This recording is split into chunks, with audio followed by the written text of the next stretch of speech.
بسم الله الرحمن الرحيم.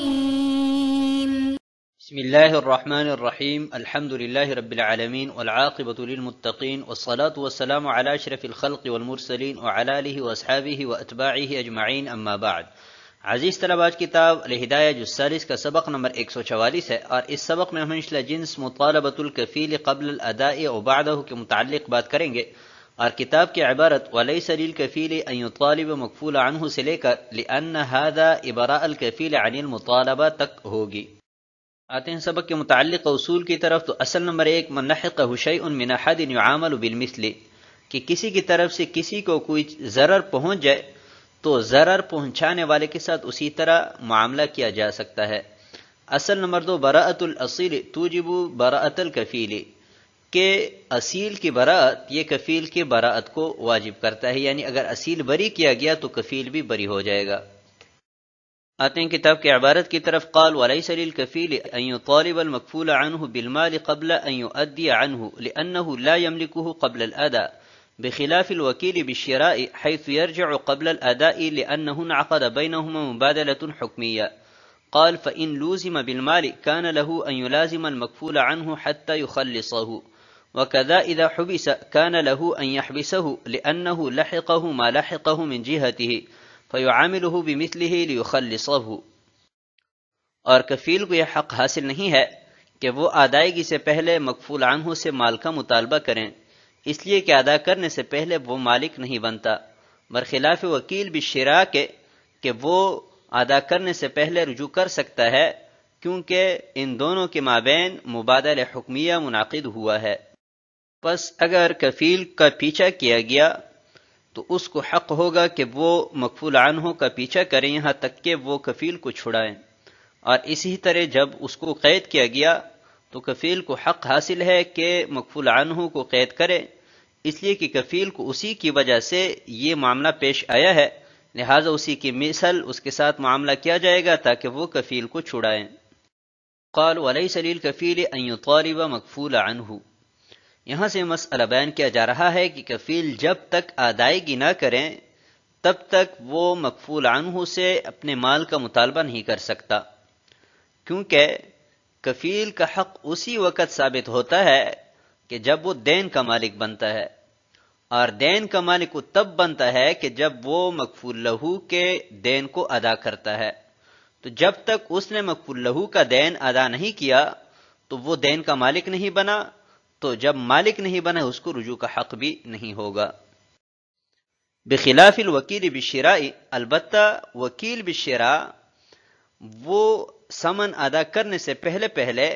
موکل پر رجوع کر سکتا ہے، کیونکہ حکمی طور پر وکیل اور موکل کے مابین مبادلہ منعقد ہو چکا ہے۔ مبادلہ حکمیہ، مبادلہ کی دو قسمیں، ایک مبادلہ حقیقیہ اور ایک حکمیہ۔ حقیقیہ یہ ہے کہ حقیقت میں بائع اور مشتری کے مابین خرید و فروخت ہو، اور مبادلہ حکمیہ یہ ہے کہ حکمی طور پر بائع اور مشتری کے مابین خرید و فروخت ہو۔ تو وکیل اور موکل کے مابین چونکہ حکمی طور پر خرید اور فروخت کا معاملہ منعقد ہو جاتا ہے، تو جیسے حقیقی مبادلہ کی صورت میں بائع مشتری پر رجوع کر سکتا ہے، تو ایسی مبادلہ حکمیہ کی صورت میں بھی وکیل جو کہ اس معاملہ میں وہ بائع ہے وہ رجوع کر سکتا ہے مشتری پر یعنی موکل پر۔ قال فإن لوزم بالمال، مکفول لہو کو چونکہ کفیل اور مکفول عنہ دونوں سے مطالبہ کا حق ہے، تو اس نے کفیل کو پکڑا، اس کا پیچھا کیا، اب اس صورت میں کفیل کو بھی یہ حق حاصل ہوگا کہ وہ مکفول عنہ کا پیچھا کریں، اور اسی طرح مکفول لہو نے کفیل کو پکڑوایا،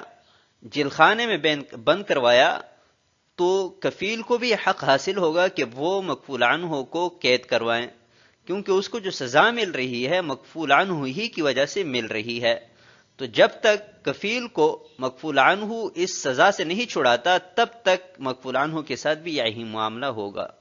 آتے ہیں اگلی عبارت کی طرف۔ قال وَإِذَا أَبْرَأَ الطَّالِبُ وَالْمَكْفُولَ عَنْهُ أَوْ اسْتَوْفَى مِنْهُ بَرِئَ الْكَفِيلُ لِأَنَّ بَرَاءَةَ الْأَصِيلِ تُوجِبُ بَرَاءَةَ الْكَفِيلِ لِأَنَّ الدَّيْنَ عَلَيْهِ فِي الصَّحِيحِ قال وإن أبرأ الكفيل لم يبرأ الأصيل عنه لأنه تبع ولأن عليه المطالبة وبقاء الدين على الأصيل بدونه جائز. قال وكذا إذا أخر الطالب عن الأصيل فهو تأخير عن كفيله، ولو أخر عن الكفيل لم يكن تأخيرا عن الذي عليه الأصل، لأن التأخير إبراء مؤقت فيعتبر بالإبراء المؤبد، بخلاف ما إذا كفل بالمال الحال مؤجلا إلى شهر فإنه يتأجل عن الأصيل لأنه لا حق له إلا الدين حال وجود الكفالة، فصار الأجل داخلا فيه. أما هاهنا فبخلافه لأنه قد ثبتت المطالبة فيدخل فيه. اور جب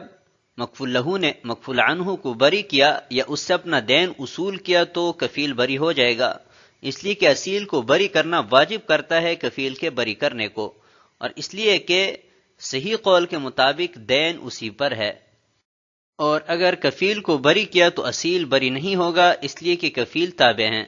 اور اس لیے کہ کفیل پر صرف مطالبہ ہی ہے، اور دین کا اصیل پر باقی رہنا مطالبہ کے بغیر یہ جائز ہے۔ اور اسی طرح جب مکفول لہو نے اصیل سے دین کو مؤخر کیا تو کفیل سے بھی مؤخر ہوگا، اور اگر کفیل سے مؤخر کیا تو اس سے مؤخر نہیں ہوگا کہ جس پر اصل ہے، اس لیے کہ تأخیر وقتی طور پر ابراء ہے، لہٰذا اس کو قیاس کیا جائے گا تعبیدی ابراء پر، برخلاف اس صورت کے کہ جب حالاً واجب الاداء مال کے لیے 1 مہینہ مدت مقرر کر کے کفیل ہوا تو یہ اصیل سے بھی مؤخر ہوگا، کیونکہ کفالہ موجود ہونے کی حالت میں دین کے علاوہ اس کا کوئی حق نہیں ہے، لہٰذا میعاد اسی میں داخل ہوگی۔ اور جہاں تک یہاں کے مسئلے کی بات ہے تو وہ اس کے برخلاف ہے، اس لیے کہ مطالبہ ثابت ہوا ہے، لہٰذا یہ اس میں داخل ہوگا۔ قال وَإِذَا أَبْرَأَ الطَّالِبُ وَالْمَكْفُولَ عَنْهُ، اس عبارت میں مسئلہ بیان کیا گیا ہے کہ مکفول لہو نے مکفول عنہ کو بری کر دیا یا اس سے اپنا حق اصول کیا تو کفیل بری ہو جائے گا، اور وجہ اس کی یہ ہے کہ مکفول عنہ وہ اصیل ہے اور کفیل اس کا تابع ہیں، تو جب مکفول عنہ جو کہ اصیل ہے وہ بری ہوا تو اس کا تابع خود بخود بری ہو جائے گا، جیسا کہ اصول میں بھی ہم نے بیان کیا تھا کہ اصیل کا بری کرنا یہ واجب کرتا ہے کفیل کے بری کرنے کو۔ قال وَإِنْ أَبْرَأَ الْكَفِيلَ لَمْ يَبْرَأِ الْأَصِيلُ عَنْهُ، اور اگر اس کے عکس معاملہ ہو، یعنی مکفول عنہ کے بجائے کفیل کو بری کیا تو کفیل کو بری کرنے کی وجہ سے اصیل بری نہیں ہوگا۔ اس کی صاحب ہدایہ نے 2 دلیلیں ذکر فرمائی ہے۔ پہلی دلیل یہ کہ ہم پہلے بیان کر چکے ہیں کہ کفیل تابع ہیں اور مکفول عنہ وہ اصل ہیں، تو تابع کو بری کرنے کی وجہ سے اصل بری نہیں ہوگا۔ وَلِأَنَّ عَلَيْهِ الْمُطَالَبَةَ، اور یہ دوسری دلیل ہے کہ کفیل پر تو محض مطالبہ تھا، اصل دین تو مکفول عنہ پر ہے، تو کفیل کو بری کرنے کی وجہ سے صرف اتنا ہو جائے گا کہ اس سے مطالبہ ساقط ہو جائے گا، اور دین کا بغیر مطالبہ کے مکفول عنہ پر باقی رہنا یہ جائز ہے، لہذا مکفول عنہ پر یہ دین باقی رہے گا۔ قال وَكَذَا إِذْ أَخَّرَ الطَّالِبُ، اور یہ دوسرا مسئلہ ہے کہ مکفول لہو نے مکفول عنہ سے مطالبہ دین کو مؤخر کیا تو یہ کفیل سے بھی مؤخر ہوگا، کیونکہ اصیل اصل ہے اور کفیل اس کا تابع ہے، تو جب اصیل سے مطالبہ مؤخر ہوا تو تابع سے بھی مؤخر ہوگا۔ اور اگر اس کا برعکس معاملہ ہو کہ کفیل سے مؤخر کیا ہے تو یہ مکفول عنہ سے مؤخر نہیں ہوگا۔ صاحب ہدایہ فرماتے ہیں کہ اس کی دلیل ابراء موقت کو ابراء مؤبد پر قیاس کرنا ہے، کہ یعنی ہمیشہ کے لیے اگر کفیل کو بری کیا گیا ہے تو مکفول عنہ وہ بری نہیں ہوتا، تو ایسے ہی اگر وقتی طور پر کفیل کو بری کیا ہے تو وقتی طور پر بری کرنے کی وجہ سے مکفول عنہ بری نہیں ہوگا۔ بخلاف ما اذا کفل، اس عبارت کو سمجھنے سے پہلے آپ یہ سمجھیں کہ عقد کفالت میں تاخیر مطالبہ کی 2 صورتیں ہو سکتی ہے۔ ایک صورت یہ ہو سکتی ہے کہ عقد کفالہ کے وقت مطالبہ کو مؤخر کیا جائے، تو یہ اگر کفیل سے مؤخر کیا گیا ہے تو اصیل کے حق میں مؤخر نہیں ہوگا۔ اور دوسری صورت یہ ہے کہ عقد کفالہ کرنے کے بعد کفیل کو تاخیر دی گئی ہے تو کفیل کو تاخیر دینے کی وجہ سے اصیل جو کہ مکفول عنہ ہے اس سے مطالبہ مؤخر نہیں ہوگا۔ تو پہلی جو صورت ہے یعنی عقد کفالہ کے وقت دین کے مطالبے کو مؤخر کیا جائے کفیل سے تو یہ اصیل سے بھی مؤخر ہوگا، اور وجہ اس کی یہ ہے کہ جس وقت عقد کفالہ ہو رہا ہے تو اس وقت اصیل کا صرف دین کے ساتھ حق متعلق ہے، تو جب کفیل نے دین کو مؤخر کیا اور اس تاخیر کی نسبت دین کی طرف کی تو اصل دین مؤخر ہوا، تو اصل دین جیسے کفیل کے حق میں مؤخر ہوا ہے ایسی ہی اصیل کے حق میں بھی مؤخر ہو جائے گا۔ اما ہا ہنا فبخلافہ، اور جہاں تک مسئلہ متن کی بات ہے تو یہاں پر مہلت جو لی گئی ہے وہ عقد کفالہ کے بعد لی گئی ہے، تو یہ مہلت اصل قرض میں شامل نہیں ہوگی، لہذا مکفول عنہ کے حق میں بھی ثابت نہیں ہوگی۔ آتے ہیں اگلی عبارت کی طرف، قال فإن صالح الكفيل رب المال عن الألف على 500 فقد برئ الكفيل والذي عليه الأصل لأنه أضاف الصلح إلى الألف الدين وهي على الأصيل فبرئ عن 500 لأنه إسقاط وبراءته توجب براءة الكفيل ثم برئ جميعا عن 500 بأداء الكفيل ويرجع الكفيل على الأصيل ب500 إن كانت الكفالة بأمره بخلاف ما إذا صالح على جنس آخر لأنه مبادلة حكمية فملكه فيرجع بجميع الألف ولو كان صالحه عما استوجب بالكفالة لا يبرأ الأصيل لأن هذا إبراء الكفيل عن المطالبة۔ پھر اگر کفیل نے مکفول لہو کے ساتھ 1000 کے دین کی صورت میں 500 پر صلح کی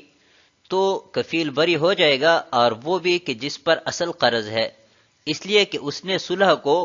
1000 جو کہ دین ہے اس کی طرف منسوب کیا ہے اور وہ اصیل پر ہے، لہٰذا وہ 500 سے بری ہوگا کیونکہ اسقاط ہے، اور اصیل کی براءت کفیل کی براءت کو واجب کرتا ہے۔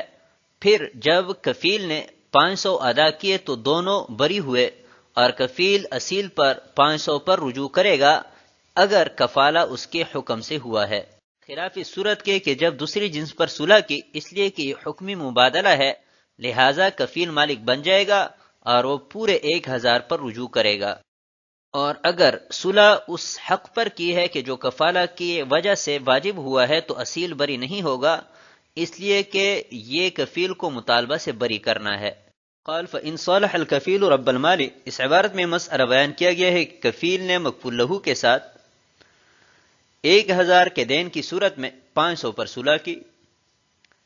ابھی 500 کفیل ادا کر لے گا اور 500 سے بری ہو جائے گا، لیکن مسئلہ یہ ہے کہ صرف کفیل بری ہوگا یا ساتھ اصیل بھی بری ہوگا، تو فرماتے ہیں کہ اصیل اور کفیل دونوں بری ہوں گے،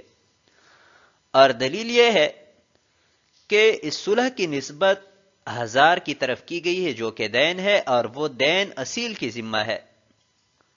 تو جب 500 ساقط کر دیے گئے تو وہ اصیل سے ساقط ہوئے، اور پہلے ہم نے اصول میں پڑھا تھا کہ اصیل سے جب 500 ساقط ہو جائیں گے تو کفیل سے بھی ہو جائیں گے، کیونکہ اصیل کی براءت کفیل کی براءت کو واجب کرتا ہے۔ ثم برئ جميعا عن 500 بأداء الكفيل،